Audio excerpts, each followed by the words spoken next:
क्या चतुराई और समझदारी से हम अपनी नियति को बदल सकते हैं?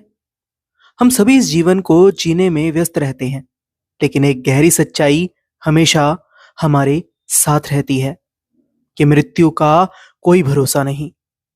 इस सच्चाई से बचना आसान है, लेकिन इससे मुंह मोड़कर हम अपने असली उद्देश्य को नजरअंदाज कर बैठते हैं।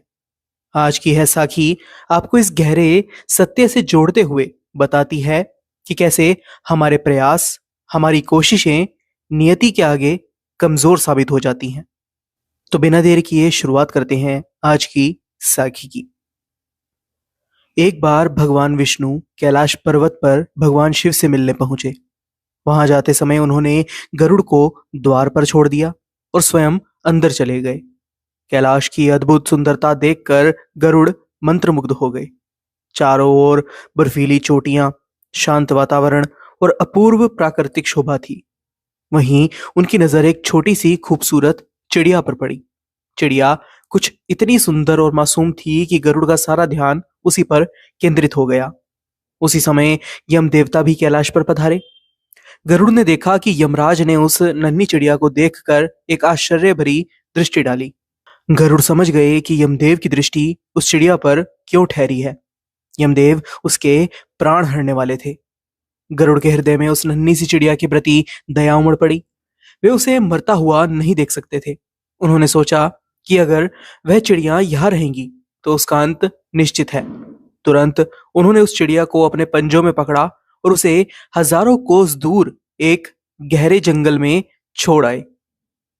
गरुड़ अपने मन में प्रसन्नता महसूस कर रहे थे कि उन्होंने उस चिड़िया की जान बचा ली। जब वे वापस कैलाश पर्वत पर लौटे और यमदेव बाहर आए तो गरुड़ उनसे पूछ ही बैठे कि उन्होंने उस चिड़िया को इतने आश्चर्य से क्यों देखा था। यमदेव ने हंसते हुए उत्तर दिया कि गरुड़, जब मैंने उस चिड़िया को देखा तो मुझे यह ज्ञात हुआ कि कुछ ही क्षणों के बाद वह चिड़िया हजारों कोस दूर एक नाग के द्वारा खा ली जाएगी।